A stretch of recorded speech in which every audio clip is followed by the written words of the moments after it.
Assalamualaikum warahmatullahi wabarakatuh. Alhamdulillahirabbil alamin. Allahumma shalli ala sayyidina Muhammad wa ala ali sayyidina Muhammad. Malam ini saya bagikan kisah nyata tentang seorang hamba Allah di zaman now yang dihukum oleh Allah Ta'ala ketika menunaikan ibadah haji di kota suci Mekah. Pada video sebelumnya, saya sudah bagikan kepada Anda semua tentang seorang hamba Allah, yaitu seorang ibu-ibu yang bersyukur atas kesehatannya beliau sendiri, tetapi Allah hukum. Nah, unik kan? Anda simak pada video sebelumnya. Sekarang, saya menceritakan kisah seorang hamba Allah, sekarang bapak-bapak. Yang mana beliau sendiri yang menceritakan kepada saya pengalaman di saat di Mekah. Jadi, beliau ini ketika akan menunaikan sholat qiyamul lail, lalu melihat ada saudaranya muslim lainnya itu tidur. Nah, akhirnya beliau di dalam hatinya berkata, jam segini kok tidur? Kan sebaiknya digunakan untuk sholat malam. Nah, ketika ada bergumam di hati beliau itu seperti itu, kurang lebihnya kalimatnya seperti itu, akhirnya terjadilah hukuman dari Allah. Beliau tiba-tiba tidur, bangun-bangun sudah azan subuh. Sehingga beliau tidak jadi menunaikan sholat qiyamul lail di malam itu. Nah, ini kenapa? Kok sampai begitu? Mau sholat, mau menghadap Allah, tapi Allah tidak ridho. Apa? Pelanggaran apa yang dilakukan bapak ini? Yaitu tadi, ada prasangka buruk terhadap saudaranya sesama muslim. Hal ini Allah firmankan di dalam surat Al-Hujurat ayat 12. Wahai orang-orang yang beriman, jauhilah banyak dari prasangka. Sesungguhnya sebagian prasangka itu dosa. Dan janganlah kamu mencari-cari kesalahan orang lain. Dan janganlah ada di antara kamu yang menggunjing sebagian yang lain. Apakah ada di antara kamu yang suka memakan daging saudaranya yang sudah mati? Tentu kamu merasa jijik dan bertakwalah kepada Allah. Sesungguhnya Allah Maha Penerima Taubat, Maha Penyayang. Jadi saudara kita ini, bapak-bapak ini telah melanggar ayat ini. Tidak mengindahkan anjuran Allah di ayat ini. Beliau berprasangka buruk, suudzon terhadap saudaranya yang tidur. Bisa jadi kan, saudara tadi lebih awal datangnya daripada bapak ini, lalu sudah sholat, sudah zikir, sampai capek akhirnya ketiduran. Sedangkan bapak ini baru datang lalu mengomentari di dalam hatinya, gibah, ngomongin hal yang buruk di dalam hatinya. Akhirnya Allah tidak ridho, karena sesama muslim harusnya mengikuti anjuran Nabi Muhammad SAW di dalam sabdanya beliau di dalam hadis riwayat Muslim. Beliau bersabda, perumpamaan orang-orang yang beriman dalam hal saling mencintai, mengasihi, dan menyayangi di antara mereka adalah ibarat satu tubuh. Apabila ada salah satu anggota tubuh yang sakit, maka seluruh tubuhnya akan ikut terjaga, tidak bisa tidur dan panas turut merasakan sakitnya. Maksudnya bagaimana? Seharusnya ketika melihat saudara muslim yang tidur, kita carikan alasan terbaik sehingga tidak merendahkan beliau di hadapan Allah. Kita carikan alasan terbaik. Oh, mungkin saudara kita ini lebih rajin daripada aku. Mungkin dia datang lebih awal tadi. Dia sudah zikir ribuan kali, ratusan ribu kali daripada aku. Sholatnya lebih banyak sehingga sekarang ketiduran. Alhamdulillah ya, orang ini dimampukan oleh Allah lebih baik daripada aku. Nah, harusnya seperti itu. Merasa satu tubuh. Jadi kita cari alasan terbaik untuk orang lain dan merendahkan diri kita di hadapan Allah. Itu lebih aman. Karena apa? Perintahnya dari Allah memang harus husnuzon.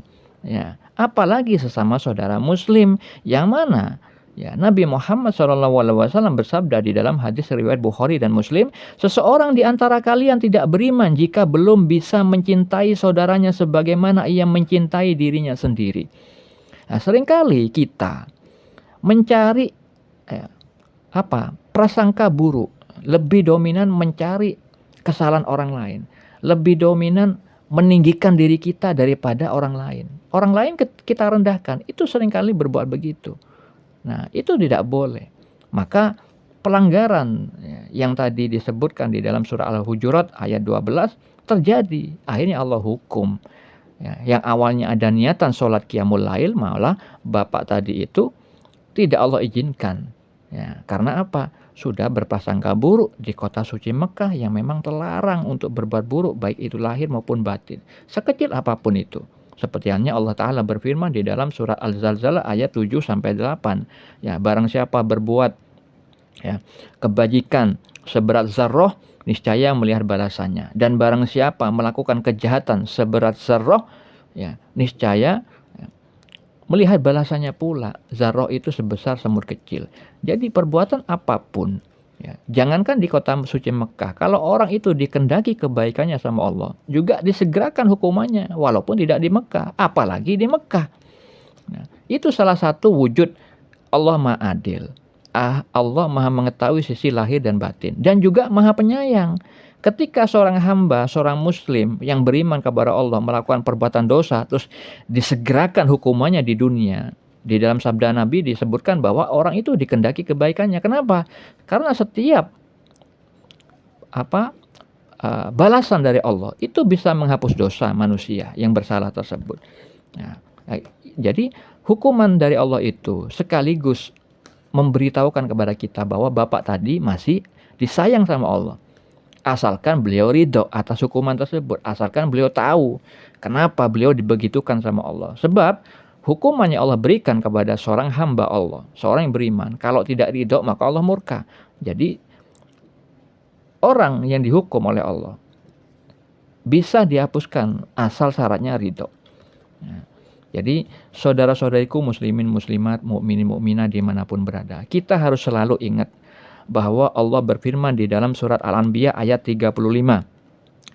Kami akan menguji kamu dengan keburukan dan kebaikan sebagai cobaan. Dan kamu akan dikembalikan hanya kepada kami. Jadi kalau kita dimampukan taat, maka ujian itu tetap kita harus berhati-hati. Jangan merasa ujub, jangan bangga atas amal kita. Ingat, amal kita adalah ciptaan dari Allah.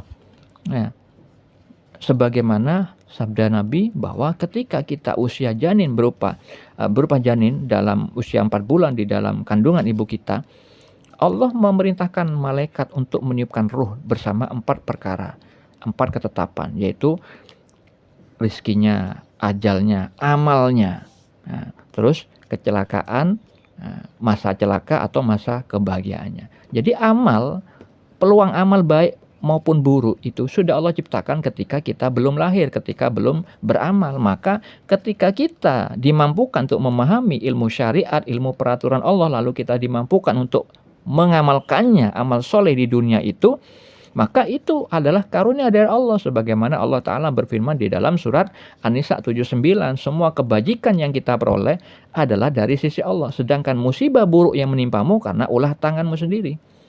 Maka bapak yang tadi dihukum sama Allah tidak bisa sholat qiyamul lail gara-gara ada prasangka buruk terhadap sesama. Maka ingatlah, kita harus husnuzon dan seringkali mendoakan orang lain. Karena apa? Ada keutamaan mendoakan saudara kita tanpa sepengetahuan saudara kita yang didoakan itu. Sebagaimana Nabi Muhammad SAW bersabda di dalam hadis riwayat Muslim. Doa seorang muslim untuk saudaranya sesama muslim tanpa diketahui olehnya adalah doa mustajabah.